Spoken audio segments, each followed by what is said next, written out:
আপনাদের দোয়া যদি অব্যাহত থাকে তাহলে যে কোনো জিনিস অর্জন করা সম্ভব।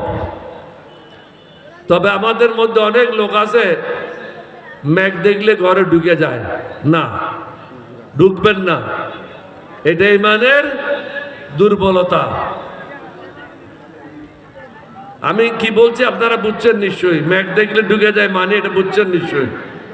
অবস্থা বেগতিক দেখলে পলায় যান না, আগায় যাবেন, এটাই হলো ইমানদারের লক্ষণ। ঐক্যবদ্ধভাবে আগায় যান, অসম্ভবকে সম্ভব করা যায়। আপনারা দেখেছেন এইবার কি শুধু ওই ছাত্ররা করেছে না, আমি তো ঢাকাতে বলেছি আল্লাহ ফেরেশতা নামাই দিয়েছে, জিনদেরকে নামাই দিয়েছে, না হলে লক্ষ লক্ষ কোটি কোটি মানুষ কোত্থেকে আসবে? এটা সম্ভব না। আল্লাহ সরাসরি হস্তক্ষেপ এটা হয়েছে। আল্লাহ সরাসরি হস্তক্ষেপ কেন হলো? কারণ কোরআন শরীফে বলেছে আল্লাহ রাব্বুল আলামিন সীমা লঙ্ঘনকারীকে আমি পছন্দ করি না। হাসিনা হলো একজন নমরুদ, ফেরাউন, সে মুসলমান না। মুসলমান যদি হয় অন্য লোককে হত্যা করতে পারে না। মুসলমান যদি হয় দেশের মানুষের অর্থনীতি ধ্বংস করতে পারে না।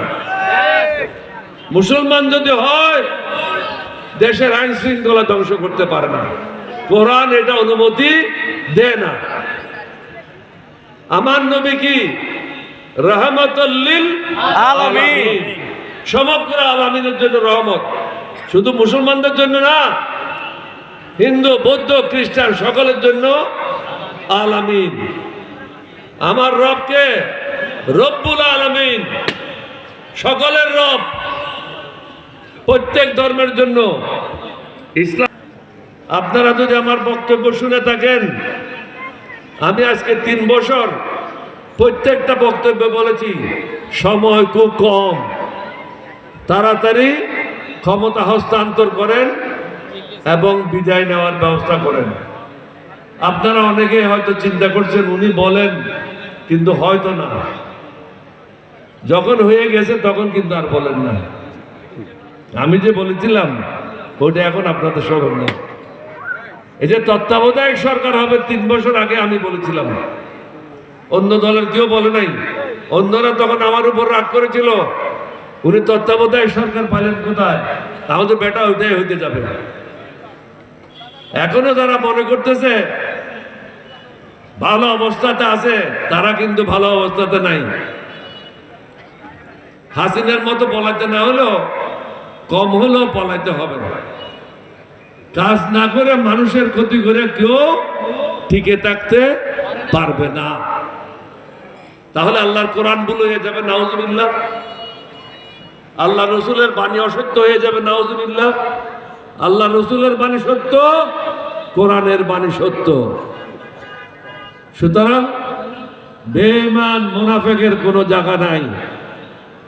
আমি শুধু ক্ষণিকের লাভের জন্য আমার আত্মাকে বিক্রি করে দিলাম, আমার নবীকে বিক্রি করে দিলাম, আমার রসুলকে বিক্রি করে দিলাম। আমার আর কুত্তার মধ্যে কি পার্থক্য রইল? কুত্তার মধ্যে আর আমার মধ্যে কি পার্থক্য রইল? মানুষ কখনো তার নীতি নৈতিকতা বিক্রি করতে পারে না। আপনারা নিশ্চয়ই শুনেছেন 14 সালে আমার উপর কিরকম চাপ ছিল, 18 সালে কিরকম চাপ ছিল, 24 সালে কিরকম চাপ ছিল। আমি তো আত্মসমর্পণ করি নাই। আত্মসমর্পণ করলে আপনারা লজ্জিত হইতেন। আজকে তো আপনারা গর্বিত। আপনারা বলতে পারেন আমাদের ছেলে বেঈমানি করে নাই, আমাদের ছেলে টাকার কাছে বিক্রি হয় নাই। অনেকে মনে করেছিল বয়স হয়ে গেছে, হয়তো বুড়ো ইয়ে বিমরতি দরিদ্রে পয়সা করে খাইবে লাগতে। আল্লাহর মেহরবানি, সঠিক পথে ছিলাম, সঠিক সিদ্ধান্ত নিয়েছিলাম। এখন আবার একটা সঠিক সিদ্ধান্ত নিয়েছি, সেটা হলো এখন আর আমি নিজে নির্বাচন করব না। আপনাদের সামনে অনেকবার হয়তো সবাই শুনেন নাই, কিন্তু কথাটা বলেছি। আপনার